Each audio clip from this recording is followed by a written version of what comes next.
Bismillahirrahmanirrahim. Assalamualaikum warahmatullahi wabarakatuh. Innal hamdalillah nahmaduhu wa nasta'inuhu wa nastaghfiruh wa na'udzu billahi min syururi anfusina wa min sayyiati a'malina. May yahdihillahu fala mudhillalah wa may yudlilhu fala hadiyalah. Asyhadu an la ilaha illallah wahdahu la syarikalah wa asyhadu anna Muhammadan abduhu wa rasuluh. Allahumma sholli ala sayyidina Muhammad wa ala ali sayyidina Muhammad wa ala ashabi ajma'in wa man tabi'ahum bi ihsani ila yaumiddin. Amma ba'du.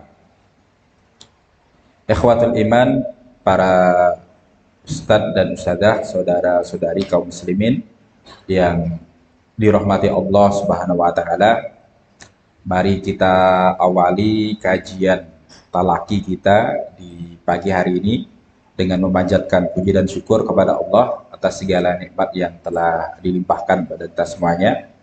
Alhamdulillah kita diberikan kesehatan jiwa dan raga, kita diberi kesempatan, kita diberi usia, dan yang tidak kalah penting dari semua itu, kita masih diberi keistiqomahan di atas jalan Islam, jalannya para nabi, siddiqin, syuhada, dan sholihin, jalan yang pertengahan, yang senantiasa berusaha untuk menyeimbangkan antara ilmu dan amal, ilmu untuk diamalkan, amal dibangun di atas landasan ilmu. Sehingga dengan sikap yang seimbang inilah kita umat Islam berharap kita akan senantiasa diberi nikmat hidayah sampai akhir hayat kita. Kemudian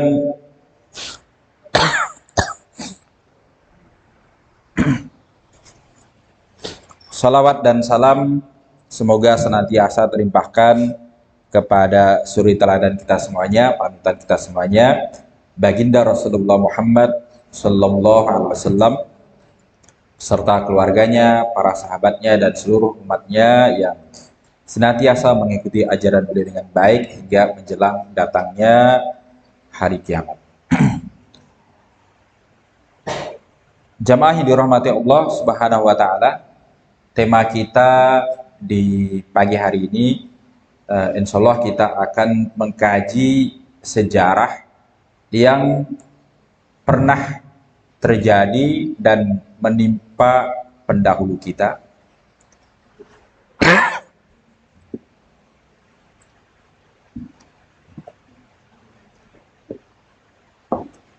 Jazakumullah khairan.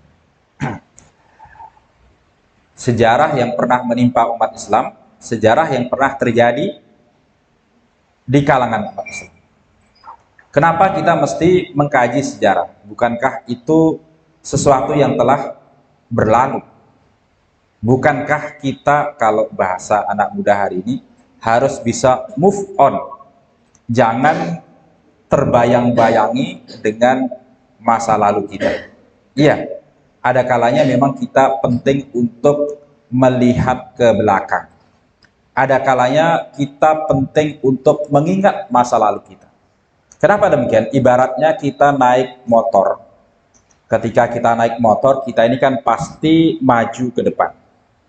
Nah, tetapi agar kita selamat ketika maju ke depan, agar kita misalkan pada saat mau mendahului orang yang ada di depan kita, kita ini selamat, kita perlu apa?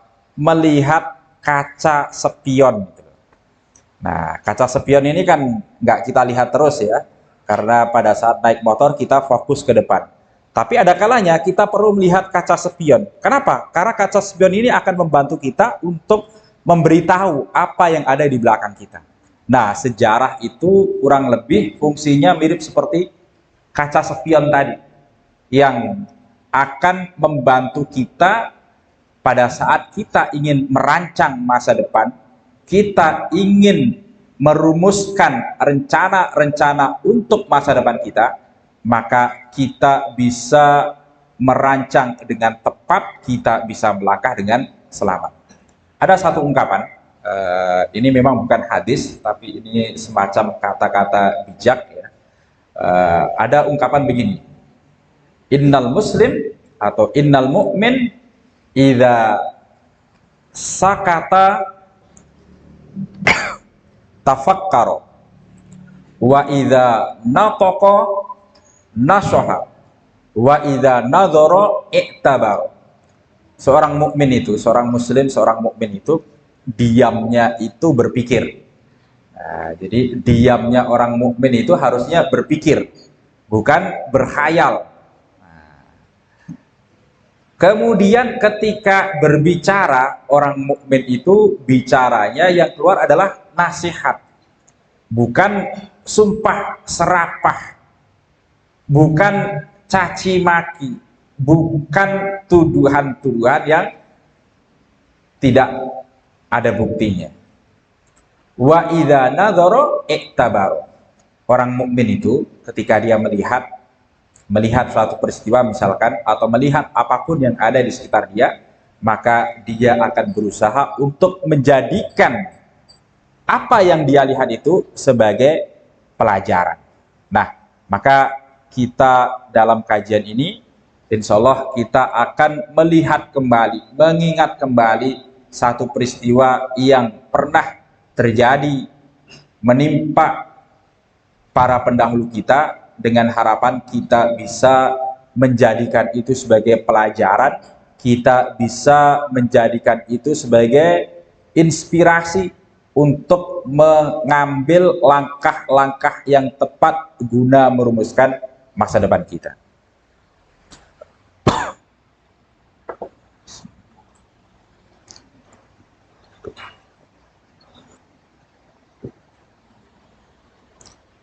Ustadz dan Ustadzah yang dirahmati Allah Subhanahu wa taala, ikhwatal iman, arsyadani wa arsyadakumullah.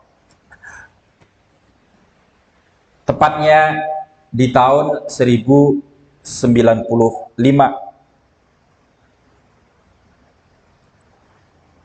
di akhir abad ke-11. Pada waktu itu dunia dalam keadaan damai. Hubungan antara umat Islam dengan umat Kristen itu berjalan dengan damai. Umat Kristen, umat Yahudi, mereka biasa mendatangi negerinya kaum muslimin dan mereka mendapatkan jaminan keamanan. Di antara negeri yang mereka datangi itu adalah negeri yang diberkati oleh Allah, negeri Palestina yang hari ini sedang berjuang untuk melepaskan diri mereka dari penjajahan yang dilakukan oleh kaum Zionis Israel. Nah, Palestina ini pada waktu itu yang berkuasa adalah orang Islam. Dijalankan kekuasaan itu dengan mengacu pada hukum Islam. Jadi dalam sejarah sudah terbukti ketika orang Islam berkuasa, dia menjalankan kekuasaannya manut atau tunduk terhadap aturan-aturan Islam, maka insya Allah kekuasaan itu akan membawa kenyamanan, kedamaian, kebahagiaan, bukan hanya untuk orang Islam, tetapi juga untuk orang yang berbeda agama dengan orang Islam. Dan Palestina ini menjadi salah satu bukti dalam sejarah. Orang Kristen tinggal di Palestina, bahkan mereka biasa menziarahi Palestina. Palestina itu bagi mereka itu menjadi tanah suci, sebagaimana kita umat Islam yang menjadikan Mekah sebagai tanah suci yang pertama. Kita umat Islam ziarah ke Mekah untuk melakukan haji, umroh. Dan orang-orang Kristen mereka pada waktu itu juga biasa datang ke Palestina untuk melakukan ziarah. Di Palestina ada juga orang-orang Yahudi yang tinggal di sana.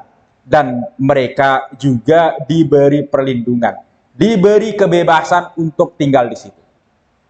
Nah, sampailah kemudian di tanggal 27 November tahun 1095, pimpinan umat Kristiani yang bernama Paus Urbanus kedua di Dewan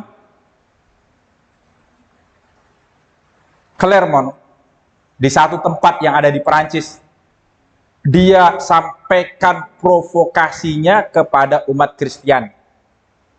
Dia sampaikan informasi yang tidak benar, kalau dalam bahasa sekarang hoax, bahwa umat Kristiani yang datang ke Palestina untuk melakukan ziarah itu diganggu, dijarah, hartanya dirampas, bahkan nyawanya juga dibunuh oleh orang-orang Saracen.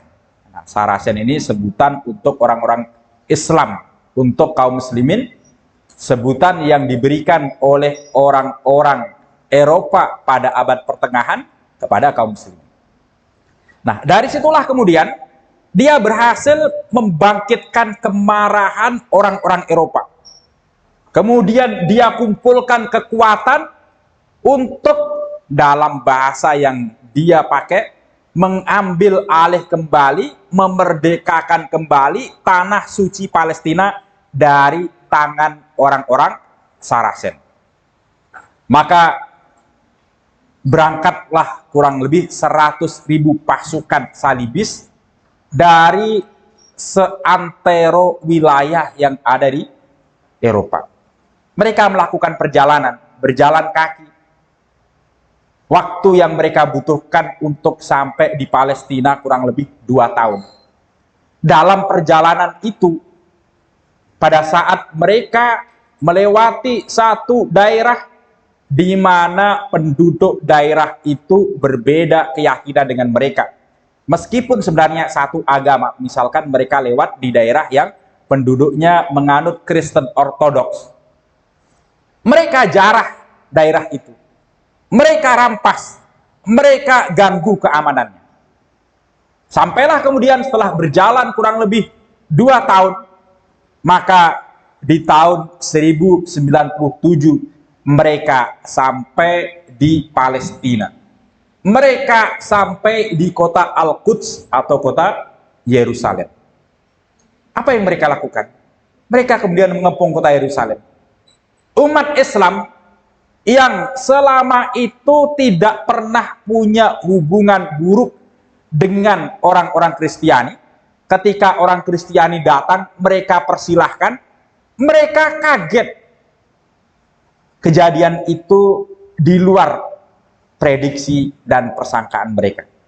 Maka karena umat Islam tidak siap, dalam waktu kurang lebih 1 pekan, kota Yerusalem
selain itu mereka juga dikenal sebagai orang yang tulis, kejam, keji.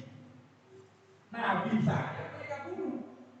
apalagi bukan hanya dibunuh fisiknya, tapi juga dibunuh karakternya. Tadi ada juga gambaran Nabi itu dengan gambaran yang sangat-sangat buruk sekali.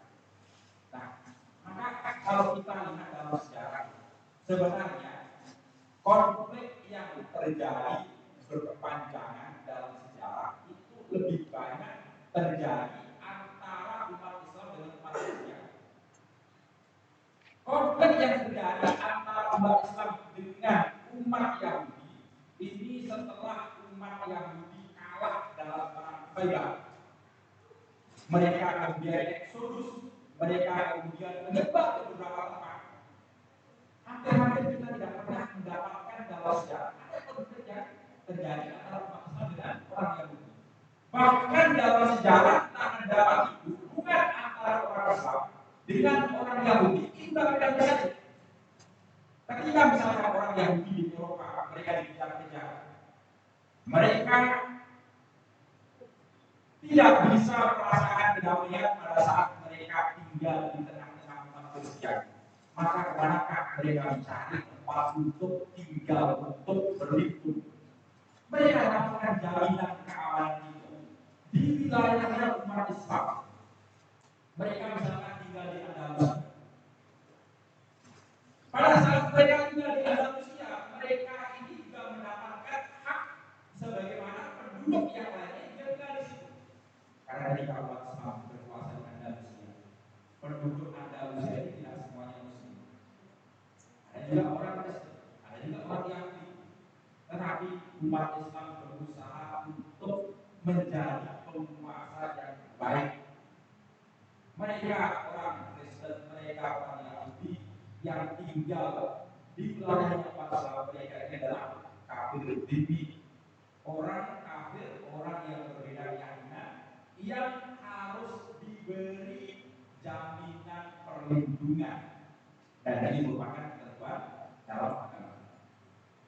Makanya ketika kita berkala bersejarah sampai di Andalusia, kita dapat orang-orang Yahudi, mereka juga ikut belajar, ikut masuk dalam bahasa perkuliahan,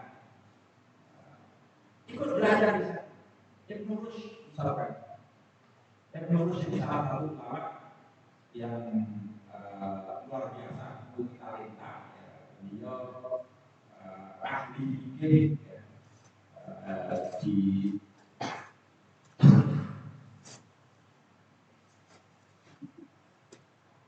bidang fikih. Beliau ini ikut mazhab Maliki, dari mana lazimnya umat Islam di Andalusia juga bermazhab Maliki. Meskipun beliau bermazhab Maliki, tapi beliau sangat menguasai fikih perbandingan. Makanya beliau punya kitab namanya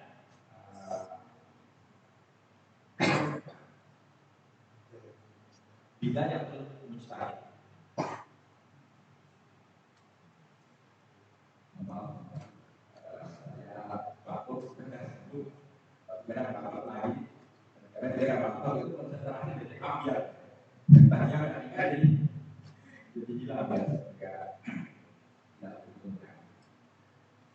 Bidayatul Mujtahid ini salah satu kitab karya Ibnu Rushd. Selain beliau dikenal menguasai masalah fikih, beliau juga sangat menguasai masalah akidah, sangat menguasai masalah kedokteran. Nah, ada murid beliau, orang Yahudi namanya Musa Umayyah. Kalau dalam buku yang ditulis oleh orang Barat itu sering disebut sebagai Maimonides. Ini belajar kepada Ibnu Rushd, mengambil ilmu dari Ibnu Rushd, bukan ilmu fikihnya, bukan ilmu akidahnya, karena memang dia bukan orang Islam, tapi ilmu kedokterannya. Nah, bahkan Musa Umayyah ini sangat banyak mewarisi keahlian dalam bidang kedokteran yang dia pelajari dari dunia Ibnu Rushd. Sampai setelah Ibnu Rushd meninggal dunia, Musa Umayyah ini atau Maimonides ini sempat melakukan perjalanan ke beberapa tempat di area Mesir, dan pada saat dia berada di Mesir, dia pun juga sempat diangkat sebagai sebagai dokter pribadi untuk istana sultan yang ada di sini. Nah, ini orang Yahudi mendapatkan kesempatan untuk belajar. Nah, pada saat Andalusia dulu, orang-orang Yahudi ikut eksodus dari Andalusia. Kemana mereka mencari tempat untuk berhidup? Ke negeri-negeri kaum muslim. Di antaranya mereka datang ke negeri-negeri yang dipimpin atau yang dikuasai oleh Turki Utsmani sampai kemudian nanti menjadilah Palestina. Baik, jamaah dirahmati Allah SWT, kita kembali ke kisah yang dilakukan oleh kaum Salibis di kota Yerusalem. Salah seorang tokoh mereka namanya Raymond de Apules itu sampai menceritakan begini. Pada saat kaum Salibis menguasai Yerusalem, dia tulis pemandangan mengagumkan akan terlihat. Beberapa orang lelaki kami memenggal kepala-kepala musuh-musuh mereka. Yang lainnya menimpa mereka dengan panah-panah, sehingga mereka berjatuhan dari menara. Lainnya menyiksa mereka lebih lama dengan memasukkan mereka ke dalam nyala api alias bakar. Tumpukan kepala, tangan, dan kaki akan terlihat di jalan-jalan kota. Perlu berjalan di atas mayat-mayat manusia dan kuda. Nah, saking banyaknya orang yang meninggal dunia, banyaknya mayat yang berlimpah, sampai ketika orang masuk ke dalam kota Yerusalem, kota Al-Quds, mereka ini susah untuk berjalan tanpa melewati tumpukan manusia dan benda. Tapi ini hanya masalah kecil. Ini hanya masalah kecil jika dibandingkan dengan apa yang terjadi pada Biara Sulaiman, tempat di mana ibadah keagamaan ini dinyanyikan kembali. Di Biara dan Serama Sulaiman, para pria berdarah-darah disuruh berlutut dan dibelenggu lehernya sebelum akhirnya ini. Nah, ini yang terjadi pada waktu itu, tahun 1097. Nah, begitu Al-Quds jatuh, maka pasukan Salibis ini kemudian terus bergerak berusaha untuk meluaskan wilayah yang mereka kuasai. Mereka berusaha untuk merebut kekuasaan dari tangan umat Islam. Sampai kemudian pasukan Salibis ini menguasai wilayah Syam, bahkan juga menguasai pesisir pantai yang ada di Mesir, yang ada di Afrika Utara. Jamaah dirahmati Allah SWT, begitu umat Islam dibantai di wilayah Syam, Palestina dan sekitarnya, pada waktu itu mereka yang berhasil selamat dari tragedi kematian ini, mereka kemudian melakukan hijrah keluar dari negeri mereka. Terpaksa mereka meninggalkan negeri mereka. Nah, di antara rombongan para muhajirin dari wilayah Syam ini, ada rombongan yang dipimpin oleh Abu Sa'ad Al-Khudri, yang mereka ini kemudian lari ke kota Baghdad untuk mencari perlindungan. Nah, sementara itu pasukan Salibis terus bergerak dan wilayah mereka semakin hari semakin luas. Kejadian ini terjadi secara tiba-tiba di luar dugaan umat Islam, dan ini dalam perang salib babak pertama, karena perang salib dalam sejarah terjadi selama 7 babak, 7 episode berjalan kurang lebih selama 2 tahun. Dalam perang salib babak pertama ini umat Islam kalah total, kalah telak. Nanti dalam perang salib babak kedua juga masih kalah, dan dalam perang salib babak ketiga ini umat Islam berhasil mengubah berjalannya sejarah, umat Islam berhasil meraih kemenangan. Perang salib babak keempat sampai babak ketujuh, kemenangan selalu diraih oleh umat Islam. Kita tidak akan membicarakan perang salib babak kedua, babak ketiga, atau bahkan sampai babak ketujuh secara rinci. Kita akan fokus belajar dari kekalahan yang dialami oleh umat Islam yang dialami oleh umat Islam dalam perang salib babak pertama. Nah, ketika itu ya, umat Islam mengalami kekalahan perangnya, yang selamat tadi mereka melakukan hijrah ke kota Baghdad, katanya adalah rombongan Abu Sa'ad al-Harumi. Al-Qadi Abu Sa'ad al-Harumi begitu sampai ke kota Baghdad, Al-Qadi Abu Sa'ad al-Harumi ini minta izin untuk bisa menyampaikan informasi mengenai apa yang sedang terjadi di Palestina kepada umat Islam di Masjid Jami' yang ada di kota Baghdad setelah selesai sholat Jumat. Akhirnya begitu selesai sholat Jumat,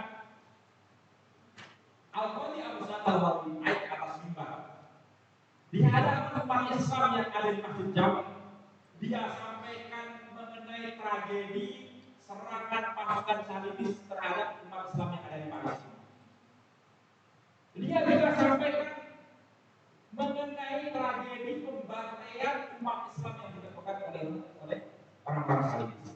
Nah, mereka kaum muslimin yang ada di Masjid Jami', mereka menangis terseduh-seduh begitu mendengar penjelasan Al-Qadi Abu Sa'ad al-Harumi.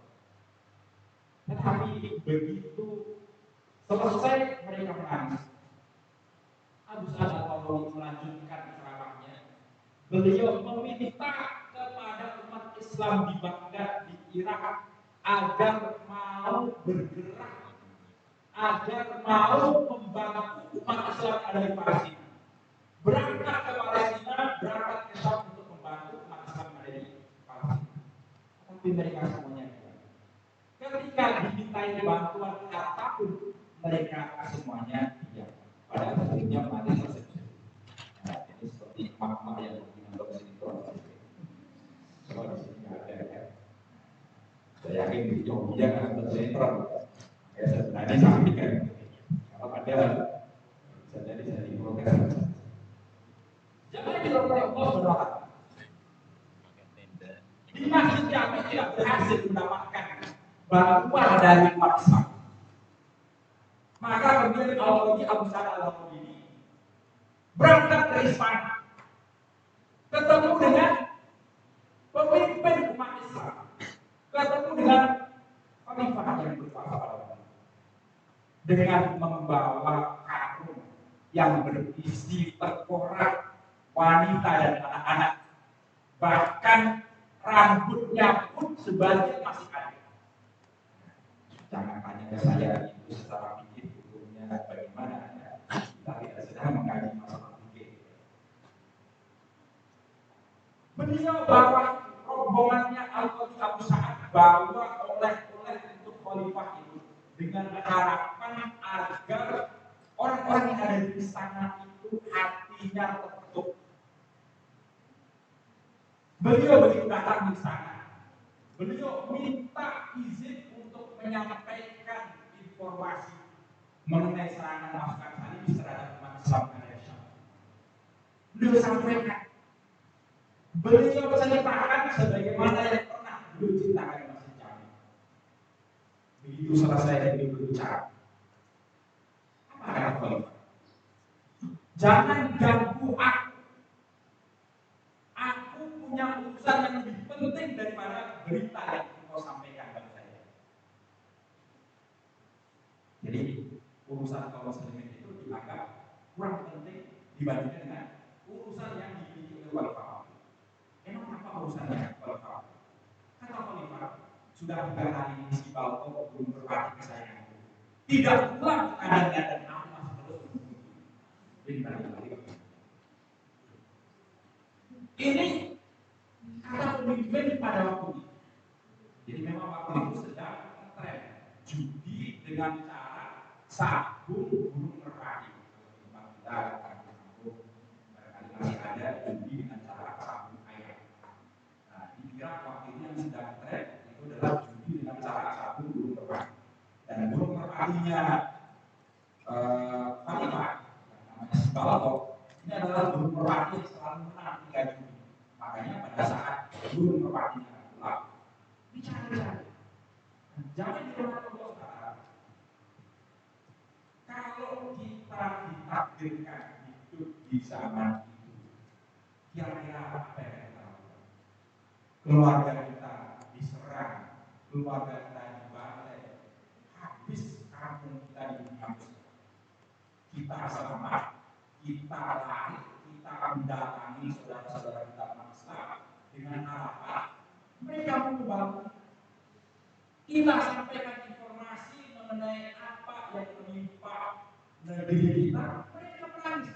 Begitu kita minta, ayo berangkat ke negeri kita, ayo berangkat ke kampung kami, membantu menghadapi para agresor tadi. Kalau tidak bisa membangun bisnis tidaknya dengan harta, mereka kemudian diam seakan-akan begitu datang kepada pemimpin tertinggi umat Islam. Mereka juga tidak mendapatkan bantuan. Dapat ulil amri, ulil amrinya tidak mau bantu. Nah, kira-kira kalau kita ditakdirkan hidup di zaman seperti itu, apa yang kita lakukan?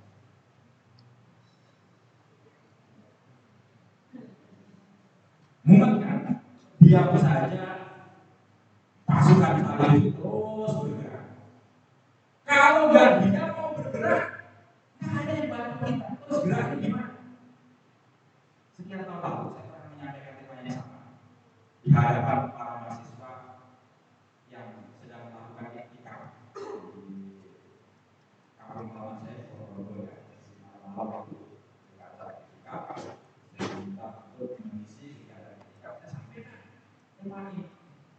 Dan saya tanya kepada mereka, kepada para mahasiswa, kalau kalian ditakdirkan hidup di zaman seperti itu, keluarga kalian dibantai, minta bantuan kepada umat Islam, kalian bantu, minta fatwa kepada ulama untuk memfatwakan jihad, ulama tidak mau berfatwa, minta bantuan kepada ulil amri agar mengirimkan pasukan, ulil amri cuek tidak mau bantu.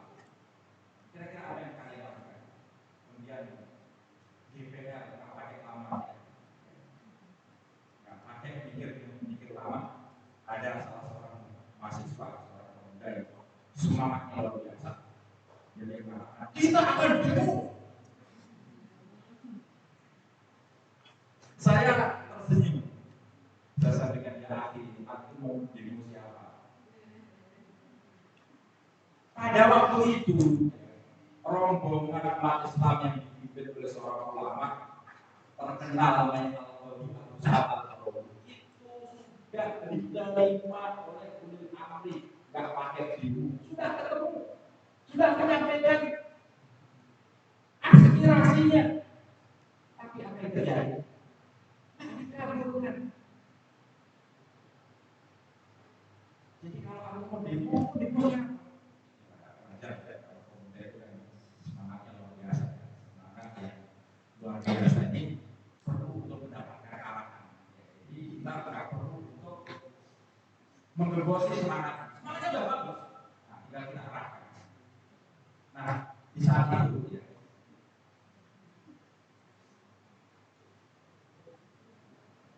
di zaman terjadinya perang salib itu zaman di mana ada seorang ulama yang hidup waktu itu namanya Al-Hamid Al-Ghazali.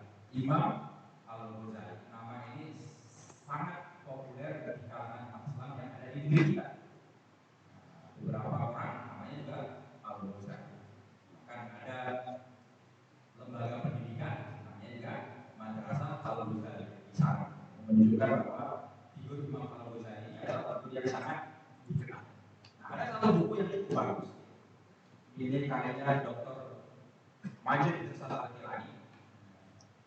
judul aslinya ada Al-Jil Solahji Wahakada ada Al-Quds. Beginilah munculnya lahirnya generasi Salahuddin, dan beginilah kota Al-Quds ini kembali membuat bangsa. Nah, ini tahun 2008 sudah diterjemahkan oleh Ustaz Asep Subrani. Kemudian buku ini direvisi penulisnya, kemudian diterjemahkan ulang, ditambahi oleh Ustaz Asep Subrani dan diterbitkan kembali tahun 2019. Nah, jadi ini buku cukup bagus sekali, judul terjemahnya Model Bangsa Bangsa. Nah, kenapa saya katakan ini cukup bagus dan saya rekomendasikan kepada antum untuk bisa mengkaji buku ini? Karena keadaan kita hari ini mirip dengan keadaan yang terjadi di alam umat Islam ketika terjadi perang salib babak pertama. Sehingga kita mau ini mau itu tak pusing. Kenapa? Permasalahan kita ini banyak sekali. Tapi begitu kita berusaha untuk menyelesaikan masalah satu ini belum selesai, muncul lagi masalah yang lainnya. Belum selesai juga, ternyata teman kita sendiri, saudara kita sendiri, umat Islam ikut-ikutan bikin masalah. Muat. Barangkali Imam Al-Ghazali pada waktu itu termasuk yang muat, dan alhamdulillah kalau kita muat ya kita bersyukur. Artinya kita ini tidak ada kata masih mau mikirin. Kalau nggak muat itu kita malah perlu bertanya. Ini masalahnya banyak atau nggak muat? Jangan-jangan aku tidak mau memikirkan masalahnya umat Islam. Imam Al-Ghazali meskipun bukan satu-satunya ulama yang punya peran di waktu itu, ini termasuk yang muat. Beliau ini kan sering digambarkan ketika terjadi perang salib, beliau ini adalah ulama yang tidak mau terlibat, ulama yang tidak terbunuh. Dan ini penggambaran seperti ini sudah penggambarannya tidak tepat. Kalau kita melihat kondisi yang terjadi pada waktu itu, barangkali ya setidaknya kita berusaha untuk ya kalau tidak bisa memaklumi ya kita menjaga diri, menjaga lisan kita untuk tidak ikut menyalah-nyalahkan sikap yang diambil oleh Imam Al-Ghazali. Kenapa? Barangkali dia termasuk yang membuat waktu itu. Nah, akhirnya Imam Al-Ghazali beliau ini kan dulunya guru di madrasah Indonesia, kampus munafik waktu itu, kampus favorit di mana banyak pemuda-pemuda muslim pengen belajar di madrasah Indonesia, dapat beasiswa lagi. Imam Al-Ghazali ini kemudian beliau mengundurkan diri dari madrasah Indonesia, kemudian beliau melakukan perjalanan keliling ke beberapa negeri kaum muslimin. Kelilingnya itu bukan sekedar jalan-jalan, tetapi beliau keliling itu dengan membawa pertanyaan besar. Pertanyaannya, mengapa umat Islam kalah telak dalam perang salib? Padahal kalau dilihat orang-orang salib Islam itu dari sisi peradaban ini terbelakang. Dari sisi peralatan yang mereka miliki, mereka itu terbelakang. Tapi kenapa mereka bisa menang? Imam Al-Ghazali keliling ke beberapa negeri kaum muslimin, dari Baghdad kemudian ke beberapa negeri kaum muslimin, lama tinggal di Damaskus, sampai kemudian balik lagi ke kaum halamannya Tus yang ada di Iran. Selama kurang lebih 10 tahun mencari jawaban dan mengamati keadaan kaum muslimin untuk menjawab pertanyaan mengapa umat Islam kalah telak. Nah, kalau dalam bahasa ilmiah hari ini apa yang dilakukan Imam Al-Ghazali ini ya semacam observasi lapangan, melakukan penelitian berapa lama 10 tahun. Nah, kalau yang masih kuliah ya menyusun skripsi, melakukan observasi, saya yakin observasi penelitian sampai 10 tahun. Kenapa? Kalau terlalu lama di kampus juga memberikan surat peringatan, mas, ada kampung ini. Kalau terlalu lama kampusnya jadi jelek di blacklist. Kampus ini terlalu banyak menghasilkan MA, mahasiswa baru.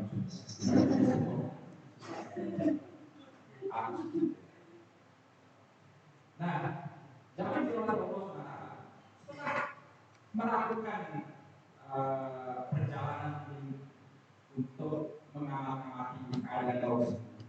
Ternyata Imam Al-Ghazali mendapatkan jawaban dari pertanyaan mengapa umat Islam kalah. Jawabannya kenapa umat Islam kalah adalah karena memang umat Islam layak untuk kalah.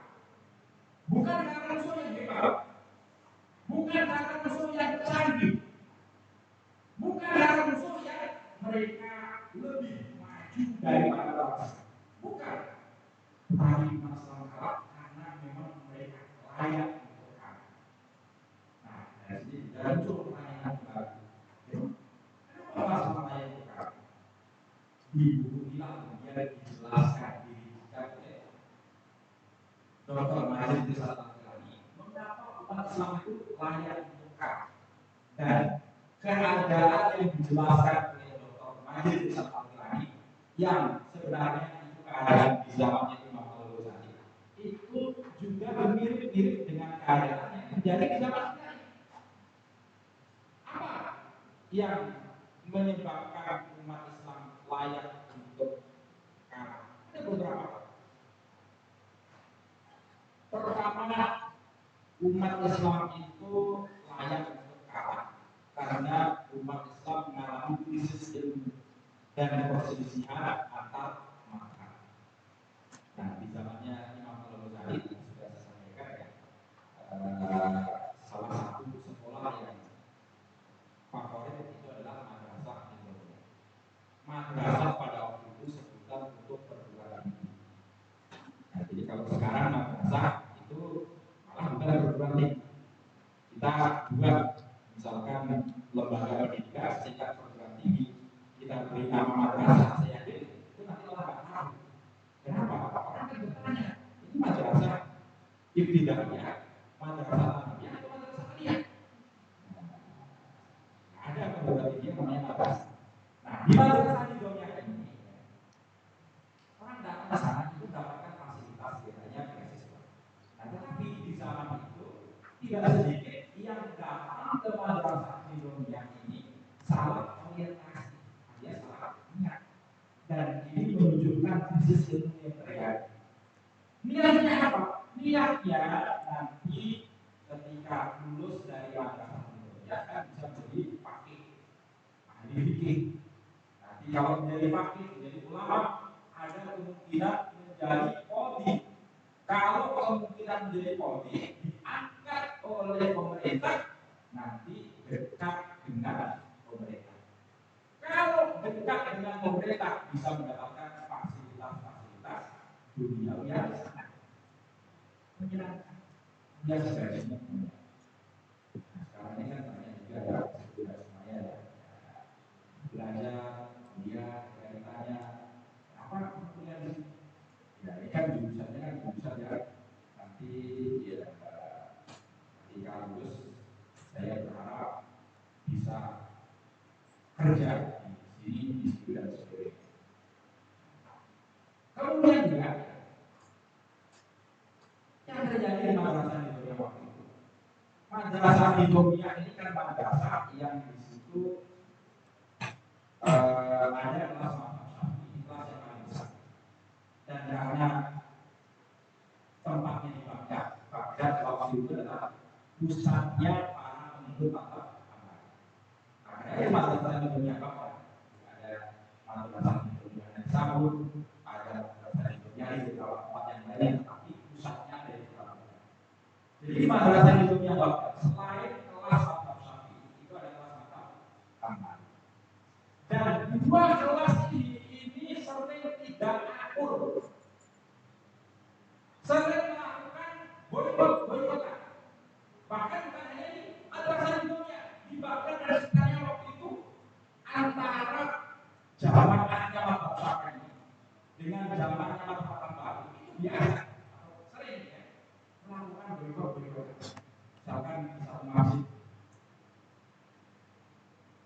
situ ada ustaz dari mazhab Hambali naik ke atas mimbar.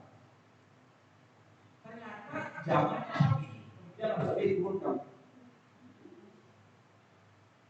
boleh menyampaikan sama. Ada juga kebalikannya. Ada ustaz dari mazhab Syafi'i menyampaikan ceramah diprotes oleh para pengikut mazhab Hambali, akan diboykot. Dan kadang juga terjadi ada ungkapan-ungkapan yang menyakitkan dari para pengikut mazhab yang takhir. Misalkan ada ungkapan dari sebagian pengikut mazhab Syafi'i kepada pengikut mazhab Hambali. Wa ma afaru Sulaiman walakinna syayatina kafar. Wa ma afaru Ahmadu walakinna atba'ahu kafar. Sulaiman itu tidak kafir, tapi setan-setan lain kafir. Ya, setan jin yang bicaranya Sulaiman. Imam Ahmad itu tidak kafir, tetapi yang kafir itu adalah para pengikutnya. Nah, ini kan kata-katanya kata-kata menyakitkan sekali. Akhirnya para pengikut Ahmad bin Hanbal tidak terima. Mereka tidak terima dengan ungkapan seperti ini dan terjadilah keributan. Nah, di madrasah Nidomia ini tempat kaderisasi ulama, tempat yang seharusnya orang itu bisa duduk berdampingan meskipun berbeda mazhab, karena mereka adalah ilmu, orang-orang yang punya ilmu. Tetapi zaman sudah seperti itu. Karena sudah masuk mazhab ini sering terjadi ejek-ejek, saling ledek, bahkan terjadi tawuran di madrasah Nidomia. Pernah terjadi ketika tawuran di madrasah Nidomia itu anggap tempatnya terlalu sempit, ramai kurang seru. Akhirnya mereka menata, udah kalau begitu kita pindahkan saja, kita lanjutkan tawuran ini di luar madrasah Nidomia, di kota saya. Apa yang terjadi? Akhirnya dilihat oleh penduduk Baghdad. Begitu penduduk Baghdad melihat, loh ini ustaz kok biar aku. Akhirnya mereka teriak. Penduduk Baghdad yang berasal atau yang mereka adalah pengikut Hambali, mereka akan bergabung dengan ustaz-ustaz, dengan para santri madrasah Nidomia yang mazhabnya Hambali. Yang mazhabnya Syafi'i akan membantu santri madrasah Nidomia yang mazhabnya Syafi'i. Sampai akhirnya jatuh korban 20 orang meninggal dunia, pasar Baghdad kebakaran, beberapa rumah hancur. Ini kasus yang pertama, mengapa orang Islam bayar kafir. Kalau dulu terjadi kasus seperti itu, kira-kira jangan tidak ada kasus. Ya, mungkin ada ya. Meskipun kita tidak berharap nanti akan terjadi laporan sebagaimana di masa boykot pengajian itu, yakin kita mendapati kasus seperti itu bukan hanya satu dua kasus. Yang kedua, mengapa umat Islam tanya itu kalah? Pada waktu itu terjadi usaha akidah. Nah, di zaman itu upaya para pengikut akidah yang sesat untuk menyebarkan ajaran itu luar biasa. Di antara yang waktu itu menyebar adalah akidah batiniyah. Kelompok batiniyah yang mereka ini muncul dari tengah-tengah kelompok Syiah.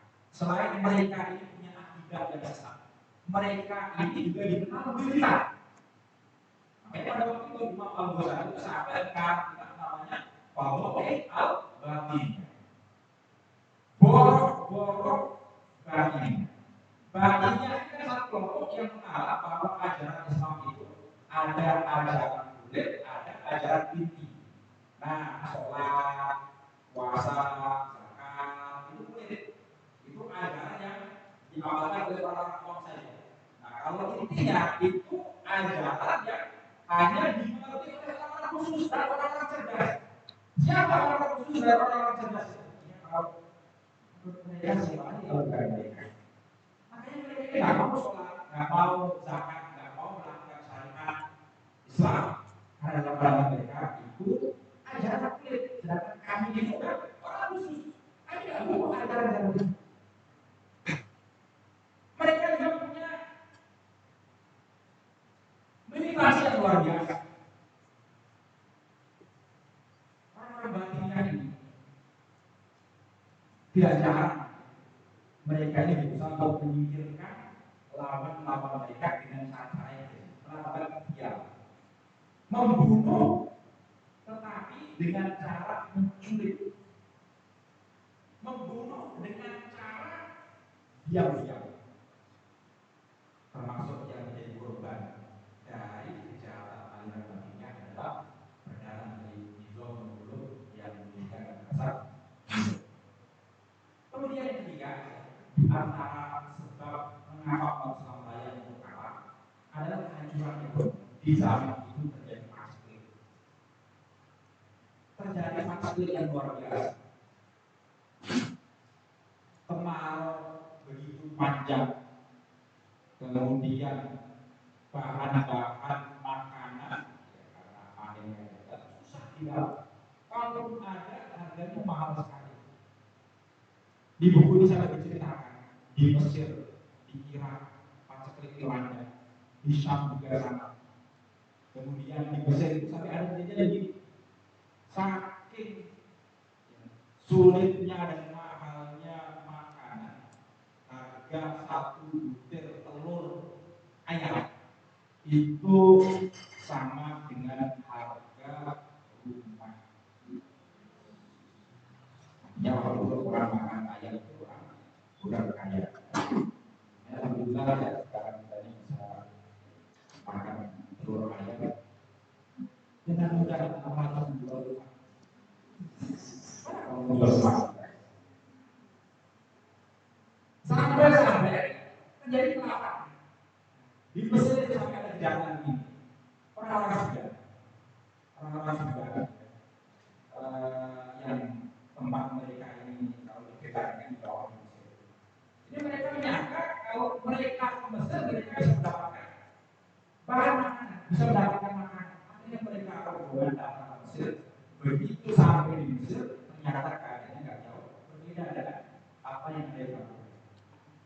Mau balik lagi tidak apa mereka. Akhirnya mereka tinggal di satu tempat dan di tempat itu mereka jadikan markas melakukan kejahatan. Apa kejahatan mereka? Mereka menculik anak-anak dan kaum wanita. Begitu anak-anak dan kaum wanita itu berhasil mereka tangkap, berhasil mereka culik, kemudian mereka sembelih anak-anak dan kaum wanita itu dan dagingnya mereka makan. Akibatnya, iya, sampai seperti itu. Nah, kemudian yang berikutnya, sebab mengapa alasan salah ini? Karena kehancuran aspek sosial.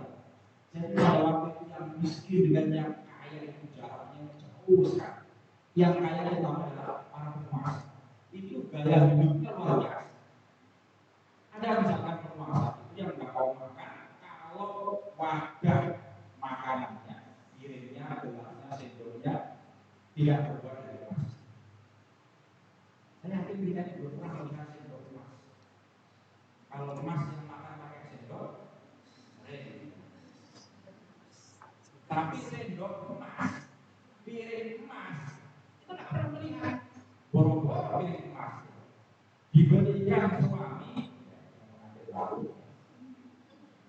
anting-anting itu yang emasnya nggak tahu berapa karat, gramnya apa, saking yang paling ringan.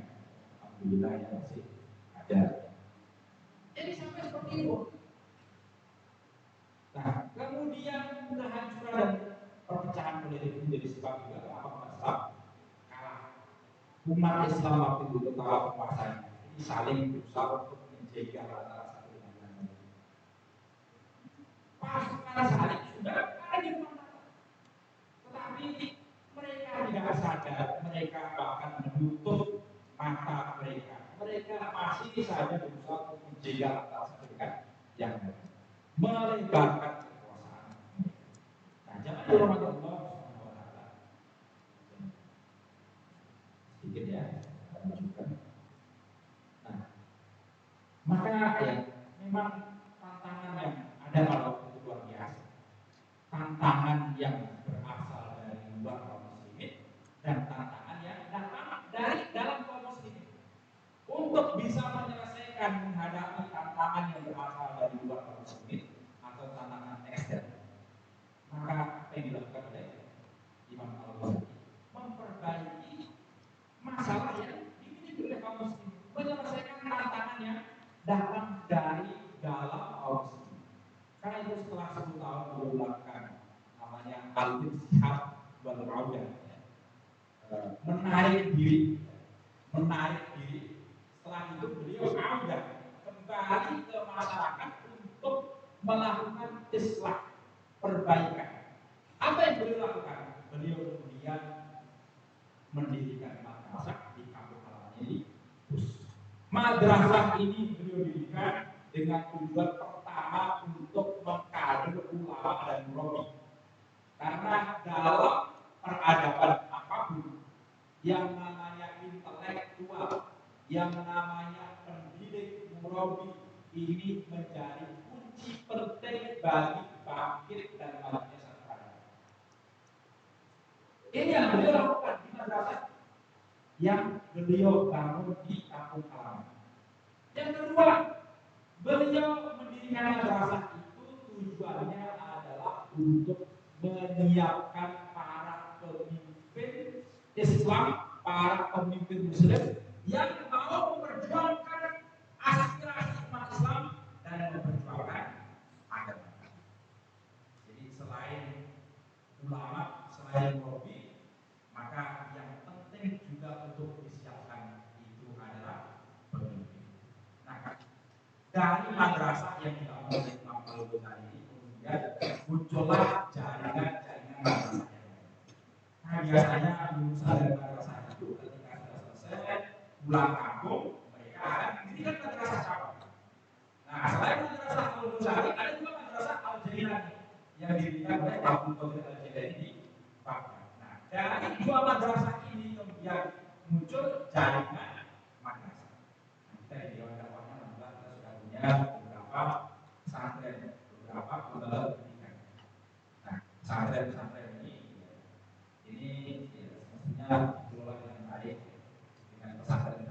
Kita berharap semoga ini nanti bisa menjadi sebagaimana jaringannya madrasah Imam Al-Ghazali yang dari situ nanti setelah kurang lebih 50 atau 80 tahun muncullah satu generasi yang disebut oleh Dr. Majid Salahuddin sebagai Jil Salahuddin, generasi Salahuddin. Nah, Salahuddin ini bukanlah pahlawan yang turun dari langit secara tiba-tiba. Salahuddin ini adalah tokoh yang menjadi juru bicara generasi, di mana orang-orang yang menyertai Salahuddin ini kualitasnya sama sebagaimana Salahuddin, dan mereka ini adalah orang-orang yang dulu dididik, digembleng, disiapkan di madrasah Al-Ghazali dan madrasah Al-Jailani beserta dengan jaringan. Nah, setelah Yerusalem jatuh ke tangan pasukan Zionis tahun 1097, 80 tahun setelah itu, barulah Salahuddin ini berhasil merebut kembali Yerusalem dan mengembalikan Yerusalem di tangan umat Islam. Nah, ketika Salahuddin menguasai Yerusalem, maka beliau berusaha menegakkan keadilan di kota Yerusalem. Beliau beri kesempatan kepada orang-orang Kristen, meskipun dulunya mereka berlaku kejam, untuk yang mau tinggal di situ silakan tinggal, yang mau pergi silahkan pergi, kami jamin keamanan.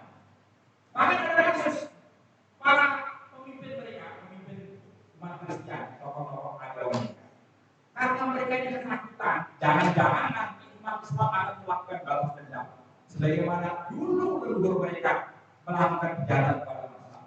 Maka mereka kemudian kabur dengan membawa harta yang sebenarnya harta itu adalah harta yang dititipkan pada mereka. Dibawa kabur, alias kalau bahasa sekarang adalah korupsi. Sehingga pada saat umat Kristen ini ada yang ingin meninggalkan kota Yerusalem, tetapi mereka ini tidak punya bekal. Itu sampai diberi bekal oleh seorang ibu. Ada seorang ibu, seorang istri mau meninggalkan Yerusalem, tapi ragu-ragu kenapa? Nanti kalau saya pergi, siapa nanti yang akan membantu kehidupan saya? Anak saya ini masih statusnya sebagai tawanannya umat Islam. Ayah saya masih ditawan oleh umat Islam. Suami saya masih ditawan oleh umat Islam.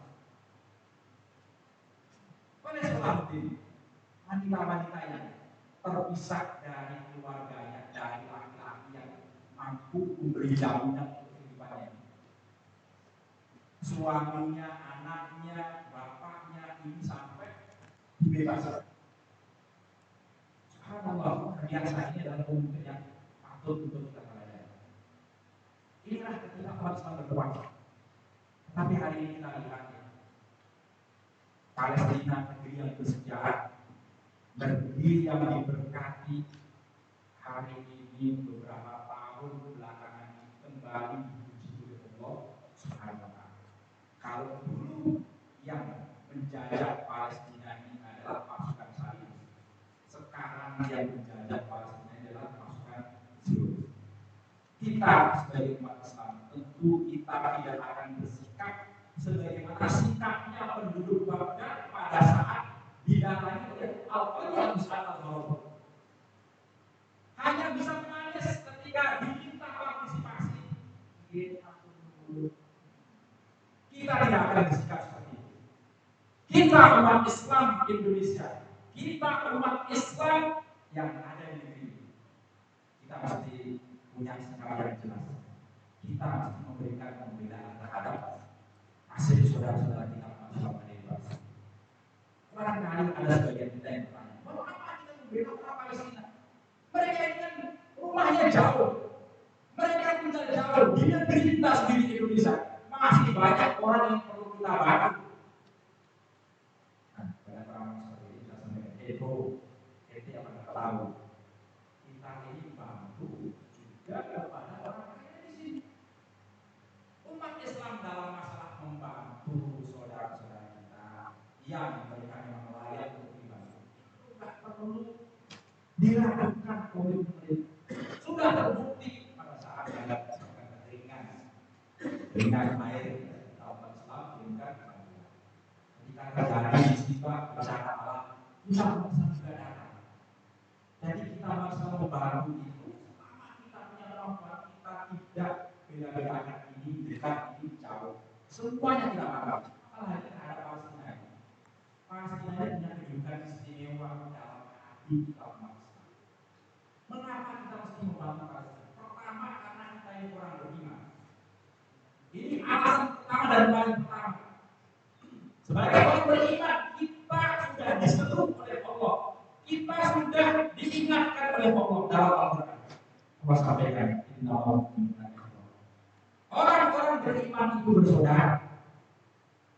Kita beriman, mereka saudara. Dalam hadis Rasulullah menyampaikan, matalul mu'minina fi tarahumihim wa ta'afuhim kama halil jasadillah idza sanaka minhu udwa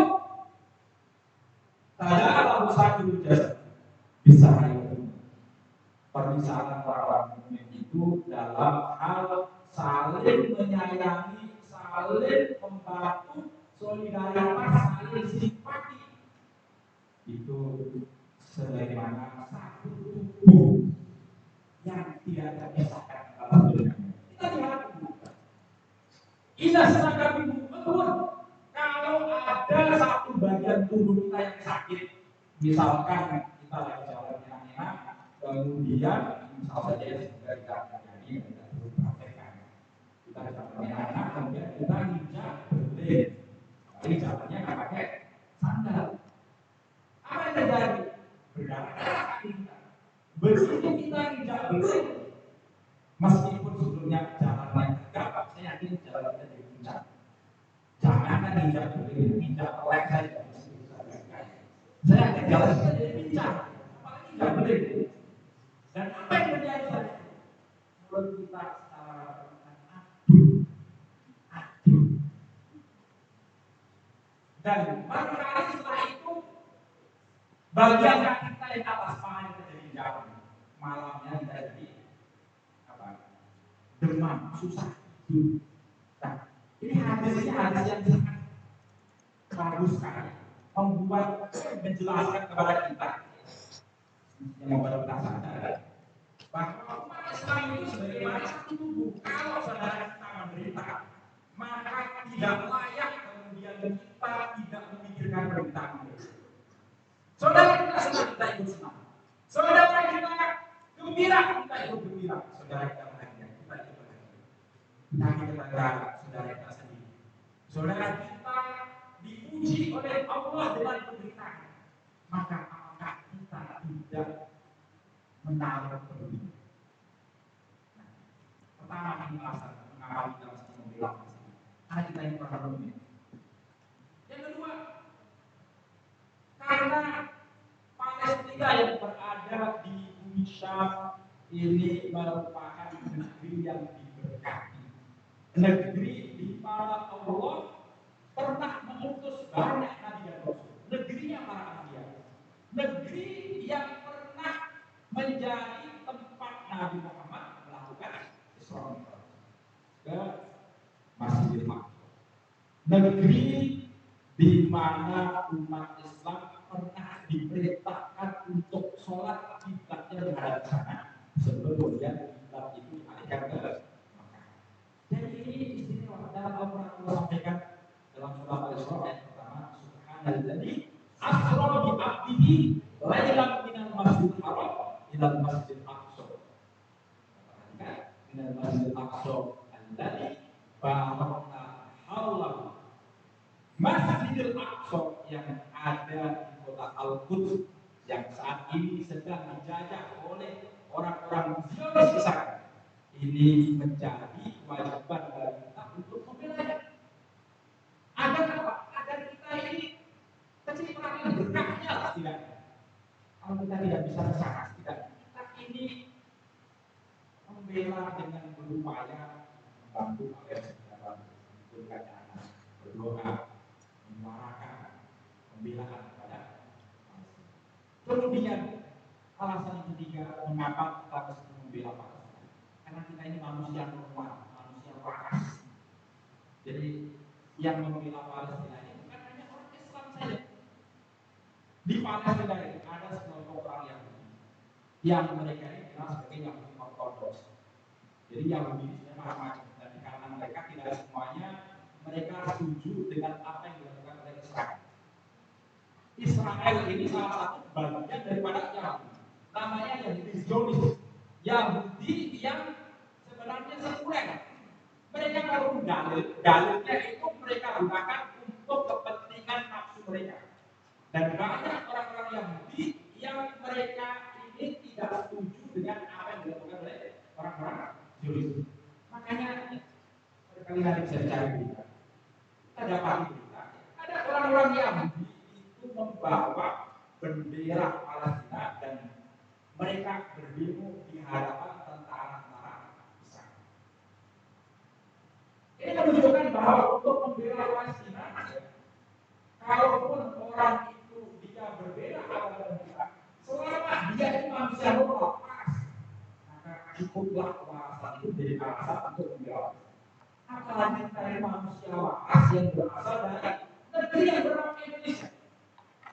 Dalam Undang-Undang Dasar 1945 pembukaan kita ingat bahwa kemerdekaan itu adalah hak setiap bangsa. Dan oleh karena itu penjajahan di kelas dunia harus dihapus karena tidak sesuai dengan prinsip kemanusiaan dan prinsip keadilan.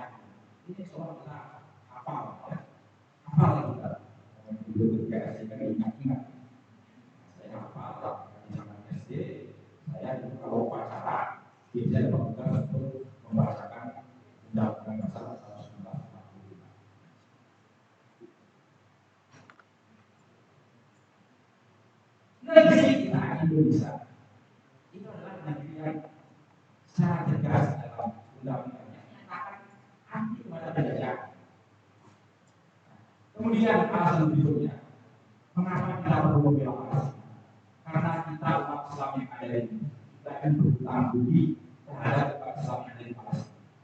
Dulu tahun 1945 proklamasi kemerdekaan Republik Indonesia digaungkan. Dan ketika proklamasi digaungkan itu untuk mendapatkan dukungan dari negeri-negeri yang ada di dunia ini tidak gampang. Palestina ini menjadi negeri yang pertama-tama memberikan dukungan dan kami kemerdekaan itu. Mufti Muhammad Amin Al-Husaini ini bahkan menyampaikan dan mengajak negeri-negeri Islam yang ada di Jazirah Arab untuk mendukung kemerdekaan Indonesia. Makanya sekarang kalau kita yang hidup di zaman ini lupa terhadap sejarah ini, tidak ada upaya untuk membela mendukung kemerdekaan. Jadi kita adalah orang yang tidak tahu. Selain Muhammad Amin Al-Husaini, ada seorang kaya, orang Palestina yang cukup kaya namanya Muhammad Amin Thohir. Ini sampai mendonasikan sebagian besar hartanya dalam jumlah yang besar untuk diinfakkan demi modal awal kemerdekaan. Karena membangun negara di atas puing-puing reruntuhan perang dunia kedua itu tidak mudah. Kita memang kaya, tapi kekayaan kita siapa ya? Merasakan waktu itu. Belanda. Kita memang kaya, tapi kekayaan kita siapa waktu itu?